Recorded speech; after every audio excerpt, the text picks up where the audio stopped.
Coucou tout le monde, on se retrouve aujourd'hui avec une petite vidéo pour parler de organisation budget.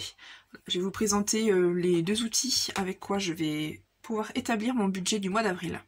Donc ça c'est mon agenda où j'y ai fait toutes mes enveloppes, que je vous montrerai après, et du coup mon classeur.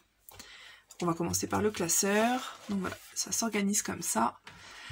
Je me suis fait une petite fiche avec les numéros d'urgence. Enfin, c'est surtout pour ma fille.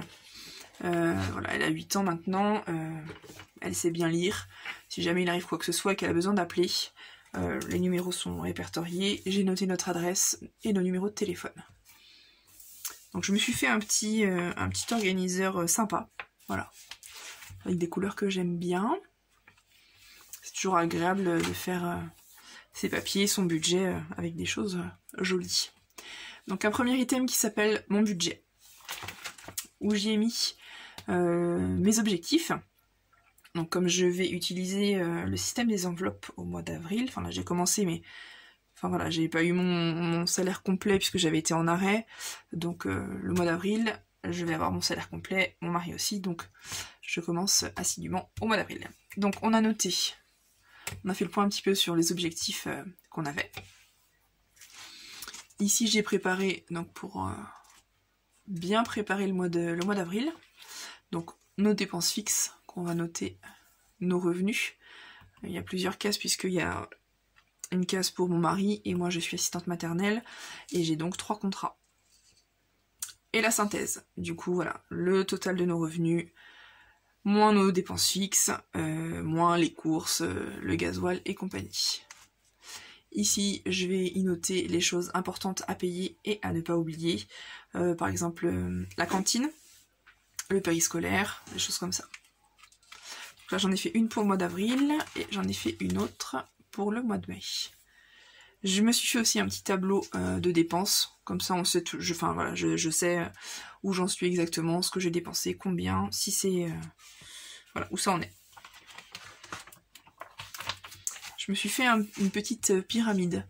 Voilà. L'année dernière, on a eu besoin de faire réparer notre voiture d'urgence et c'est quelque chose qui n'était pas du tout prévu et qu'on n'avait pas budgétisé du tout. Donc on a dû piocher dans l'épargne de mes enfants. C'est quelque chose qu'il faut que, enfin voilà, qu'on veut absolument rembourser. Donc voilà. Pour Tom, on lui doit 250 €. Donc voilà, à chaque étape, je colorie la pyramide et voilà. Je trouve que ça motive et puis c'est sympa de se rendre compte un petit peu de l'évolution. Pour ma fille, c'est pareil, on lui doit 1500 €, elle c'est une somme plus importante. Voilà, donc je noterai ici les montants que j'arrive à rembourser au fur et à mesure. Et pareil, je colorierai du coup le cœur. Je me suis fait aussi une petite fiche épargne vacances. Voilà, l'objectif des vacances, ça va être 1000 €, ça serait le top du top. Donc à chaque 50 € de mis dans cette enveloppe-là, je colorierai mes petites valises pour nous motiver.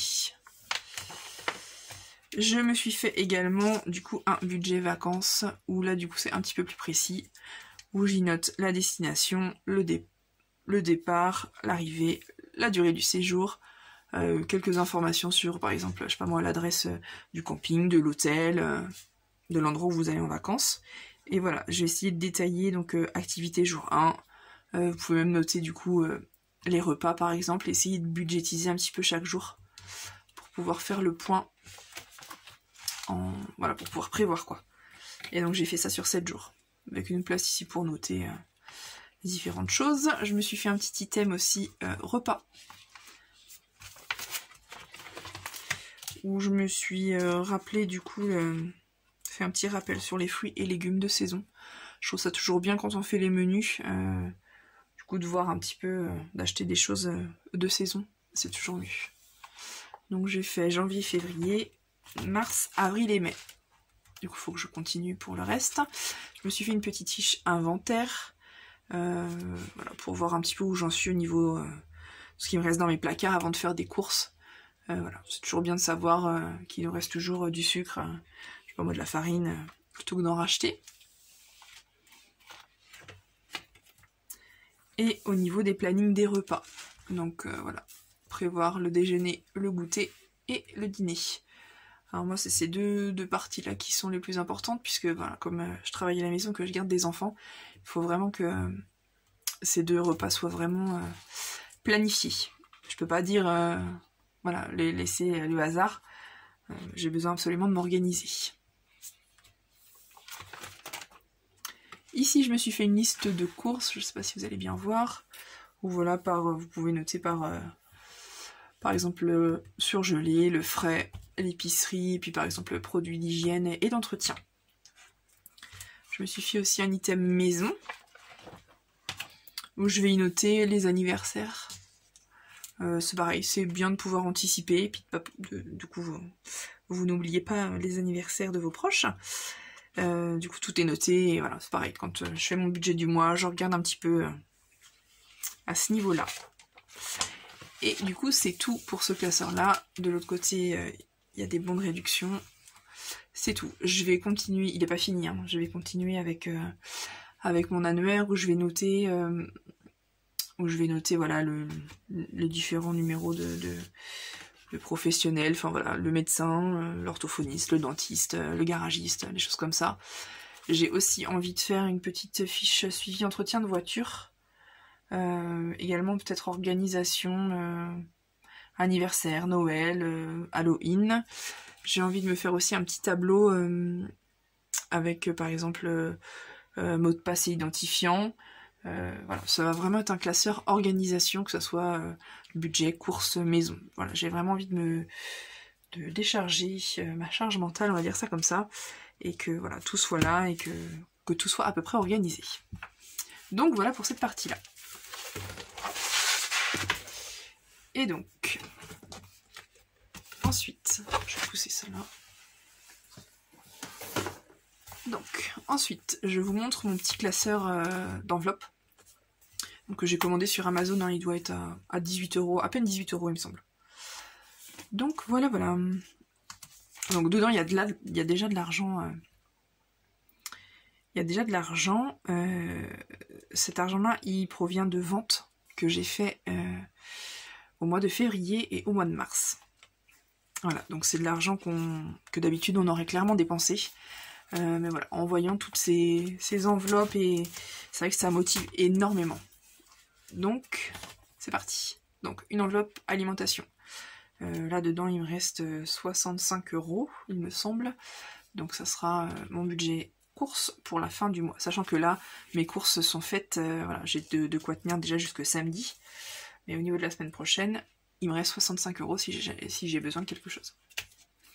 Au niveau des impôts, voilà, j'ai commencé là le 7 mars. J'ai vendu vraiment beaucoup de choses, donc c'est vraiment cool. Quand on a décidé avec mon conjoint de faire vraiment attention à notre budget, on a décidé aussi de faire un grand tri dans la maison et de vider tout ce dont on n'avait pas besoin. Donc voilà, on a fait plein de ventes et ce qui a bien marché. Donc voilà. Donc là, j'en suis à 195 €. Donc depuis le 7 mars. Donc c'est quand même au top. Au niveau des anniversaires, là j'ai commencé le 18 février et on est à déjà 40 €. Je me suis fait une enveloppe, donc beauté, pour prévoir le coiffeur, l'esthéticienne. Une enveloppe pharmacie. Moi j'ai un souci de peau, donc il me faut absolument des produits en parapharmacie qui coûtent assez cher. Donc voilà, prévoir c'est toujours mieux. Une enveloppe brico-déco pour Action, pour le... voilà.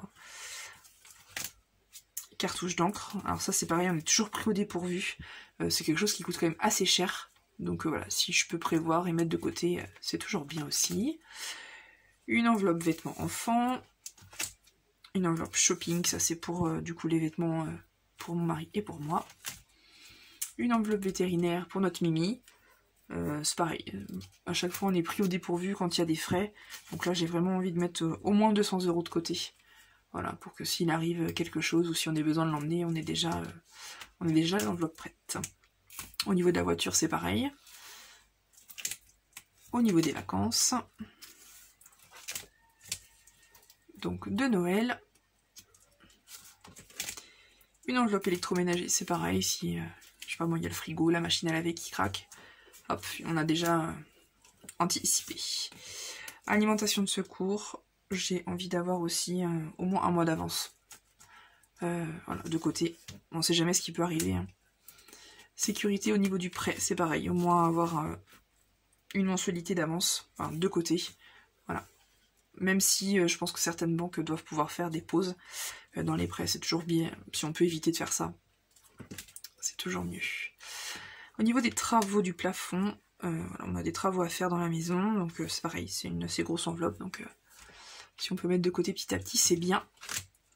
Au niveau de notre mariage, voilà, et au niveau de notre camping-car, voilà, on a très envie de s'acheter un camping-car. Pour l'instant, c'est juste dans nos rêves, mais voilà, si on peut commencer à économiser aussi, à épargner, pour peut-être dans quelques années, voilà, avoir un apport pour faire un prêt pour un camping-car. Voilà, comment se passe un petit peu.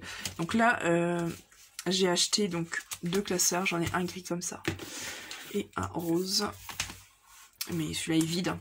J'ai pris les enveloppes, et du coup pour l'instant j'ai tout répertorié dedans. Donc à voir au fur et à mesure si tout reste dedans, mais voilà. Voilà un petit peu comment je vais m'organiser. N'hésitez pas à me dire en commentaire voilà, comment vous vous organisez, si vous avez des enveloppes différentes, d'autres idées d'enveloppes. Voilà, n'hésitez pas à me dire ça en commentaire, et puis je vous dis à bientôt pour une prochaine vidéo. Cette semaine, il me semble que je vais vous poster une vidéo où je vais vous montrer comment je prépare mon budget du mois d'avril. Voilà. Bonne continuation à vous, et à bientôt!